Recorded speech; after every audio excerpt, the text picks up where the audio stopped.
আরেকজন বলছেন আমার নবী কাউবয় ছিলেন। না লিল্লাহি ওয়া ইন্না ইলাইহি। তুমি নামের শেষে আজারই লাগাও না? তো তুমি যে আজার থেকে আসছো এগুলো ধোঁকাবাজি। আপনি আজহারের আকীদা ধারণ করেন, আপনি বুকে হাত দিয়ে বলেন আপনি আজহারের আকীদা ধারণ করেন, অথবা আপনি তো চ্যালেঞ্জও করতে পারেন। হ্যাঁ, হাউ ডেয়ার আপনি এই কথা বলছেন, চ্যালেঞ্জ করছে আমি আজহারের আকীদা ধারণ। আপনি আজহারের আকীদা ধারণ করেন না, কারণ আপনি যেই তফসির গ্রন্থ থেকে তফসির করেন আজহারে ওই তফসির ব্যান, আজহারে ওই তফসিরের বই ব্যান। আপনারা বুঝতে পেরেছেন? আচ্ছা, এটা একটা খারিজি মাইন্ডসেট।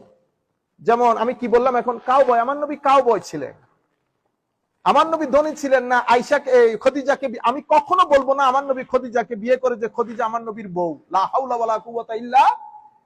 আমার ভাই হাত জোর করে বলতেছি, কান দিয়ে আপনারা শুনেন আমার এই কথাগুলো, আমি জানি আমি কারোর সাথে আমার কোনো দুশ্মনী নাই, বিনয়ের সাথে বলছি। আমি আমার নবীর শানের এই বাগানের আমরা হইলাম চৌকিদার।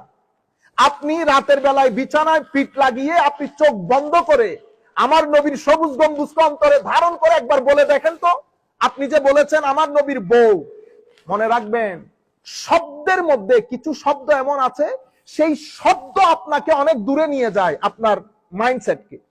যেমন একটা হচ্ছে স্ত্রী, আপনি যদি স্ত্রী বলেন তো দেখবেন শব্দের মধ্যে অশ্লীলতা নেই, শব্দের মধ্যে, এবং এই শব্দটা কোনো কিছু লালন করে না, এটা একটা সিভিলাইজ শব্দ, মানে শব্দের ভিতরে কোনো কিছু নাই, শব্দ আপনাকে কোনো জায়গায় নিয়ে যাবে না, স্ত্রী।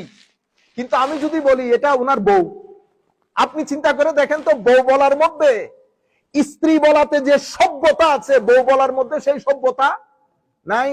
সেই কারণে আপনি কখনো মানুষের সামনে বলেন না এটা আমার বাবার বউ, বলেন না, কি বলেন আমার মা, আমার, আপনি আমার বাবার বউ বলা চরম বেয়াদবি।